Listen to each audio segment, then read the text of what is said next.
Hi, in this video, I am going to show you how to install GCam 9.6 on your Infinix Smart 8 HD.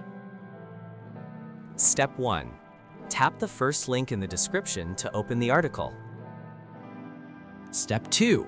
Scroll to the download section and download the GCam APK file. Step 3. Follow the How to Install guide for step-by-step instructions. A video guide is also available. That's it. Don't forget to visit the article for complete instruction in APK file. Lastly, here's some GCam versus stock camera app comparison.